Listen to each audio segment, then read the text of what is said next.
22 heures sur Télé Djibouti. Bienvenue dans cette nouvelle édition. Voici les titres. Et dans le cadre de la clôture de la Semaine internationale de la jeunesse, la ministre de la Jeunesse et de la Culture s'est rendue hier dans la région de Dikil. Et concernant les élections zambiennes, le décompte des votes est en cours. Bonsoir à tous. La ministre de la Jeunesse et de la Culture, Dr Hibo Moumine Assoué, à la tête d'une importante délégation, s'est rendue hier dans la ville de Dikil. Ce déplacement s'inscrit dans le cadre de la clôture de la Semaine internationale de la jeunesse et de la célébration de la Journée internationale de la jeunesse. Après un bref moment de halte à la préfecture pour une mise au point du programme de la journée, Dr Hibo a été accueilli par des manifestations culturelles hautes en couleurs au conseil régional avant d'assister à la clôture cérémoniale dans cette ville berceau historique de l'unité et de la Semaine internationale de la jeunesse dédiée cette année à la paix et à l'unité et dans une ambiance explosive. Plusieurs notables, des femmes et des hommes et femmes, figures de renom, députés de la région et autorités de la région, comme le préfet et le président du conseil régional, ont accueilli donc la ministre de la Jeunesse et de la Culture. Une importante cérémonie donc a eu lieu. Au menu donc des interventions, plusieurs personnalités donc se sont relayées au micro pour appeler la jeunesse et la communauté okaroise à la préservation de la paix et de l'unité. On dit qu'il a toujours été le porte-flambeau. De leur côté, les autorités locales ont vivement mis l'accent sur la préservation de la paix et de la cohésion sociale.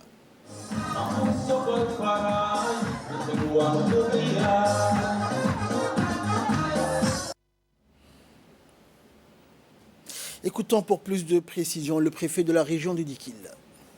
Madame la ministre de la Jeunesse et de la Culture, messieurs et mesdames les membres du Parlement issus de la région, monsieur le président du conseil régional, monsieur et madame les membres du conseil régional, salam alaikum wa rahmatullahi wa barakatuh. C'est pour moi un réel plaisir de vous saluer ici et de vous accueillir dans la ville de l'Unité pour célébrer avec vous la Journée internationale de la jeunesse, qui a pour thème cette fois-ci la jeunesse, culture et la culture de la paix. Donc c'est eu égard également aux événements qui ont lieu dans la région et qui ont eu lieu également dans la capitale. Et ça clôture également votre journée. Donc nous vous remercions de clôturer la journée à Dikil parce que Dikil est la région de la paix, du vivre ensemble et de l'harmonie. Les Dikilois ont déjà commencé à sensibiliser bien avant ça et ont parlé un même langage, le langage du vivre ensemble, qui disait, comme un slogan qui disait « Mon voisin n'est pas mon ennemi ». Donc je vis avec lui. Elles l'ont démontré aussi ici et elles continueront de le démontrer, surtout les maires aussi. Donc je vous dis bravo, bravo à toutes les maires, bravo à tous les sages, bravo à tous les jeunes et nous allons continuer d'exporter encore cette paix. Nous allons continuer d'exporter la culture de la paix. La culture de la paix, ça c'est une richesse, une vraie richesse. Donc nous allons l'exporter encore et encore. Je vous dis salam alaikum. Et de son côté, la ministre de la Jeunesse et de la Culture, Dr Hibo Moumine, remerciant l'ensemble des habitants de la ville de Dikil pour l'accueil qui lui a été réservé, a longuement mis en avant l'impératif de la culture de la paix et la stabilité pour le développement national. On écoute la ministre. C'est pour moi un grand plaisir d'être avec vous ce matin pour célébrer la Journée internationale de la jeunesse 2021. Quel honneur d'être parmi vous dans cette région emblématique de notre très chère unité, de notre richesse. J'ai nommé le vivre ensemble dans la diversité communautaire et culturelle propre à Dikil. Les Dikilois sont connus pour leur tolérance et leur attachement à la paix et à la cohésion sociale. Nous n'aurons pas pu aller autre part pour clôturer cette semaine dédiée à la jeunesse et à la culture de la paix. Cette culture qui fait de Djibouti un havre de paix, de solidarité et de compassion pour toute la région, mais aussi pour le monde entier. Non, ce n'est point un hasard si la semaine de la jeunesse, consacrée cette fois-ci à la paix, à l'unité, se termine ici. Car la ville de Dikil, de par son histoire, est réputée pour son unité dans la diversité, gage de tout progrès et développement sociétal.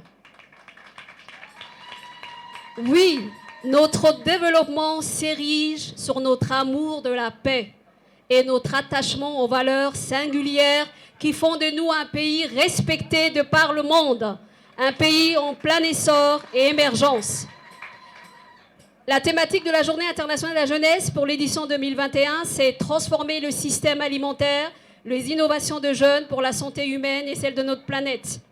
Depuis que ce nouveau ministère a reçu ses attributions le 31 mai 2021 par décret présidentiel, nous nous donnons comme priorité le travail avec la jeunesse, aussi bien en sensibilisation, épanouissement, insertion culturelle, insertion sociale, mais aussi, très important, insertion économique.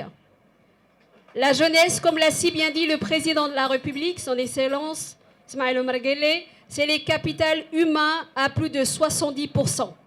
C'est la force vive, c'est la force des propositions, c'est l'espoir et le futur du pays, et donc c'est la priorité de priorité pour ce 5e mandat. Sa participation au développement durable en tant qu'acteur principal est indispensable.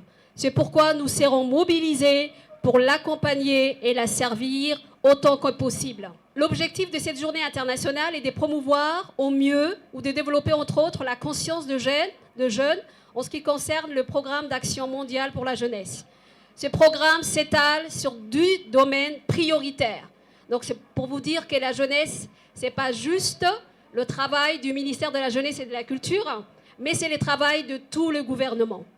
Ces 10 domaines sont l'éducation, l'emploi, la famine et la pauvreté, la santé, l'environnement, l'usage, la lutte contre l'usage abusif de drogue et autres stupéfiants, la lutte contre la délinquance juvénile, travailler sur des loisirs sains et culturels, l'égalité, ou on peut dire la parité ou l'équité, pourquoi pas, donc entre les filles et jeunes femmes, mais aussi les garçons, la participation effective de jeunes dans la vie de la société et dans les processus de prise de décision. Et dans l'après-midi de la journée d'hier, la ministre a visité donc le centre de développement communautaire de la ville de Dikil avec l'acheminement sur place d'un lot de matériel et plusieurs centaines de livres dans le cadre du projet CLAC pour inciter les jeunes à la lecture.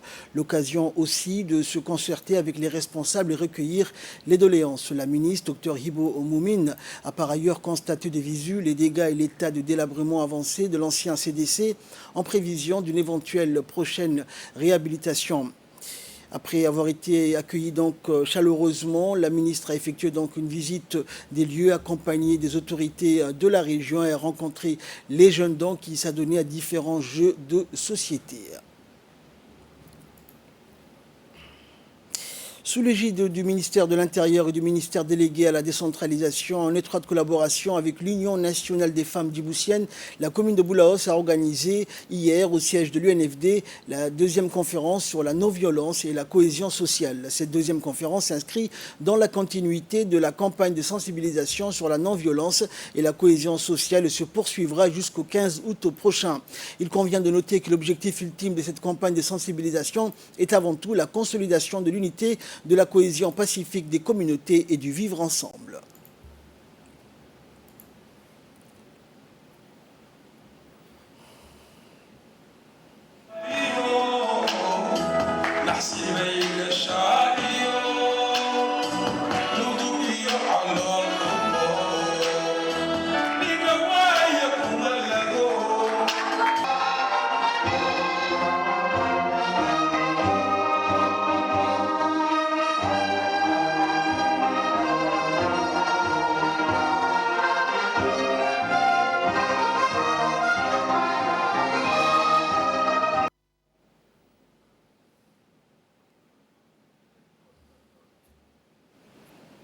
Et enfin, pour clore l'actualité nationale, en collaboration avec l'ONG NALA, le MENFOP a lancé des activités socio-éducatives et culturelles intitulées Summer Camp au profit des filles issues des milieux défavorisés. Le directeur général de l'enseignement, Abdi Dril, et l'inspecteur des enseignements physiques et sportifs, Abdelkader Daher Aden, ainsi que le principal du CEM de Fukuzawa, ont officiellement lancé les activités socio-éducatives de cette seconde édition du Summer Camp ou colonie de vacances.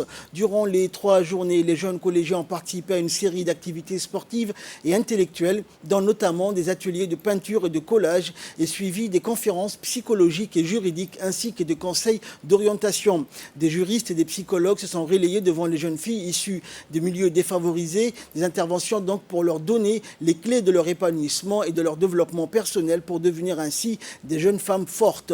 Au total, ce sont quelques 80 jeunes filles qui ont bénéficié de ces journées dédiées aux activités socio-éducatives et culturelles.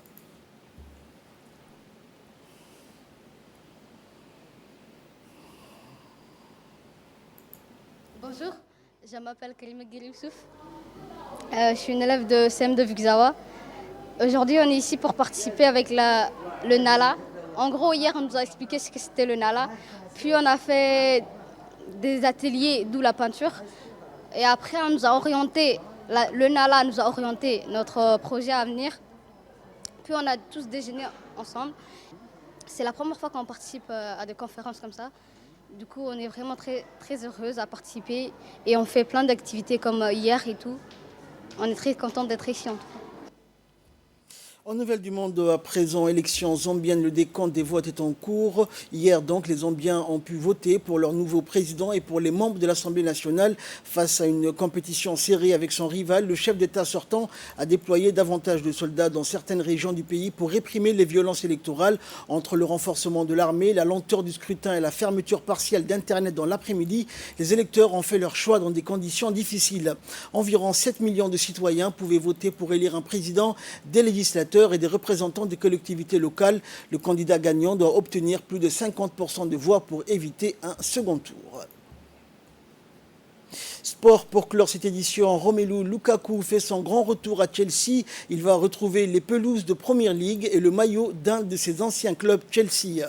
Pour s'attacher les services de l'attaquant belge, les Blues, vainqueurs de la Ligue des Champions en mai dernier et de la Supercoupe d'Europe, ce mercredi donc ont versé 115 millions d'euros à l'Inter en indemnité de transfert. Romelu Lukaku, âgé de 28 ans, était déjà passé par le club londonien de 2011 à 2014, mais n'y avait disputé que 15 matchs.